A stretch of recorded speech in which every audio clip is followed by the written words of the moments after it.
Le cancer du sein a des facteurs de risque. Dans une vidéo passée, j'ai parlé des facteurs de risque non modifiables, à savoir l'âge, le sexe, les antécédents, c'est-à-dire dans ta famille, est-ce qu'il y a des parents proches qui ont fait cette maladie, ta mère, ta soeur ou une tante. Dans cette vidéo, je vais te parler des facteurs de risque sur lesquels tu peux agir pour éviter le cancer du sein.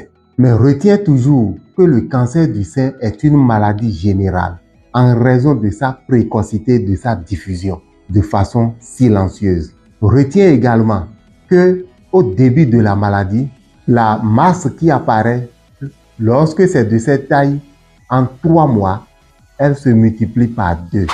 Et environ 8 à 10 ans, cette masse, on peut toucher ça, tu peux avec ta main sentir dans le sein. Cela voudra dire que la maladie nous donne assez de temps pour mettre la main sur elle. Quels sont les facteurs maintenant modifiables? Il y a la puberté précoce. La puberté précoce comprise comme une jeune fille qui trouve ses règles avant l'âge de 8 ans. C'est vrai que ce n'est pas un facteur sur lequel nous pourrons mettre la main, nous pourrons modifier en tant que tel, mais actuellement, il y a des facteurs environnementaux, des médicaments qui pourraient agir sur le corps de la fille pour que sa puberté soit précoce. Donc, attention à ce que nos enfants mangent pour éviter des changements hormonaux. La première grossesse, à quel âge tu as eu ta première grossesse? Si tu as eu ta première grossesse après 35 ans, c'est un facteur de risque. Cela voudra dire que nous étudions, nous laissons nos enfants étudier, nous laissons les enfants, filles, chercher du travail, mais ne jamais oublier que faire enfant le plus rapidement possible est un facteur qui permet d'éviter le cancer du sein. L'allaitement. L'allaitement, c'est un facteur de risque. Lorsque la femme n'allaite pas son bébé correctement, il y a un risque pour elle de faire le cancer du sein. Et allaiter un bébé, quelles que soient les raisons, même si je suis fonctionnaire, je travaille quelque part, je dois trouver le temps nécessaire pour allaiter aussi longtemps que possible mon bébé. L'autre facteur de risque sur lequel on peut agir, c'est le nombre de fois que la femme accouche. Une femme qui n'a pas du tout accouché dans sa vie ou qui a très peu accouché est un facteur de risque pour faire le cancer du sein. Il y a des femmes dont les cycles sont anormalement longs. Les cycles sont longs.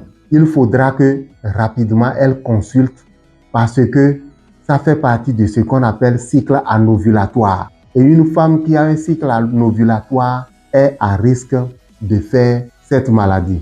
Il y a des traitements qui se font également ici et ailleurs, surtout ce qu'on appelle traitement hormonal substitutif. Lorsqu'une femme est mise sous un traitement hormonal, il faut faire attention, elle doit se faire suivre. L'obésité. L'obésité, c'est un facteur de risque du cancer du sein. Donc, nous devons maîtriser, surveiller notre alimentation et vérifier, nous faire contrôler, n'est-ce pas, notre poids et faire des activités sportives pour que le cancer du sein ne nous arrive pas. Il y a aussi les maladies du sein. Le sein aussi peut avoir des maladies simples, des masses dans le sein. Et en ce moment, quand il y a des masses dans le sein, il faut faire attention, aller vite à l'hôpital parce que ça peut être une masse sans problème.